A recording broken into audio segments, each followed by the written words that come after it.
नमस्कार दोस्तों, स्वागत है आपका पॉलिटिकल व्यूज़ में। 11 जुलाई को पश्चिम बंगाल के पंचायत चुनाव नतीजों ने सब लोगों को हैरत में डाल दिया था। सभी लोग ऐसा मान के चल रहे थे कि बंगाल में लेफ्ट फ्रंट की वापसी होने वाली है और बीजेपी इन चुनावों में तीसरे स्थान पर रहेगी, और हुआ इसके विपरीत। बीजेपी ने पंचायत चुनाव में करीब 10,000 से ज़्यादा सीटें जीत लीं, जिसकी उम्मीद ना तो ममता बनर्जी को थी और ना ही सीपीएम कांग्रेस गठबंधन को। इन नतीजों के बाद बंगाल बीजेपी के कार्यकर्ताओं में जोश भरा हुआ है और अब वो 2024 में होने वाले लोकसभा चुनावों के लिए ममता बनर्जी की पार्टी टीएमसी से टक्कर लेने के लिए फिर एक बार तैयार है। बीजेपी के इस प्रदर्शन का श्रेय जाता है शुवेंदु अधिकारी को, जिसने पार्टी को फिर से खड़ा कर दिखाया है।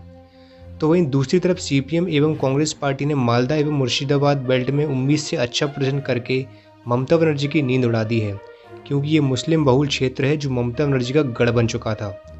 तो आइए इस वीडियो में हम जानते हैं कि बंगाल में आज के दिन जमीन पर कैसा माहौल है। 2024 के लोकसभा चुनाव में किस पार्टी के खाते में कितनी सीटें जा सकती हैं। क्या बीजेपी अपना 2019 वाला प्रदर्शन दोहरा पाएगी या फिर ममता बनर्जी विधानसभा की तरह लोकसभा में भी करेंगी क्लीन स्वीप। 2019 के लोकसभा चुनाव में पश्चिम बंगाल की 42 में से टीएमसी के खाते में सर्वाधिक 22 सीटें गई थी, किंतु बीजेपी ने बंगाल की 18 सीटें जीतकर सबको चौंका दिया था। तो वहीं कांग्रेस को भी 2 सीटें मिली थीं, तो वहीं सीपीएम का तो खाता भी नहीं खुला था। हमने बंगाल लोकसभा चुनाव का पिछला अनुमान सितंबर 2022 में जारी किया था। उस समय बंगाल की 42 में से 28 सीटें टीएमसी, 13 सीटें बीजेपी और 1 सीट कांग्रेस को मिलती हुई दिखाई दे रही थी। तो आइए अब हम बंगाल के वर्तमान आंकड़ों से आपको अवगत करा देते हैं। सबसे पहले नज़र डालते हैं वोट शेयर पर। टीएमसी को 2024 के लोकसभा चुनाव में 44% वोट मिल सकते हैं, बीजेपी को 40%, सीपीएम कांग्रेस गठबंधन को 12% और अन्य पार्टियों को 4% वोट प्राप्त होंगे। वोट प्रतिशत के बाद अब जानते हैं 2024 लोकसभा चुनाव में बंगाल की 42 सीटों में से किस पार्टी को कितनी सीटें मिल सकती हैं। अगर सबसे पहले बात करें सीपीएम कांग्रेस गठबंधन की, तो इस गठबंधन का जो हाल 2019 में हुआ, कमोबेश 2024 में ही वैसा भी होने की संभावना है।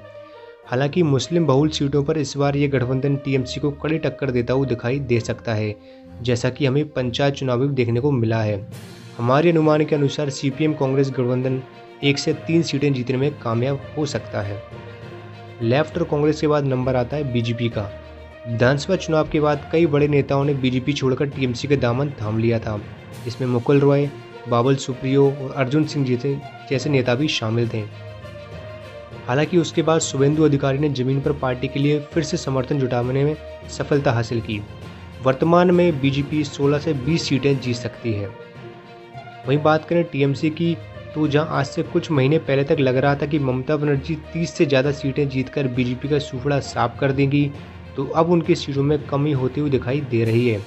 ममता बनर्जी के चेहरे के बावजूद भी टीएमसी 2024 के लोकसभा चुनाव में बंगाल की 42 सीटों में से सिर्फ 19 से 23 सीटें ही जीतने में कामयाब हो सकती है। हालांकि ये बीजेपी से ज़्यादा है, परंतु इतना भी ज़्यादा नहीं कि क्लीन स्वीप माना जाए इसे। धन्यवाद।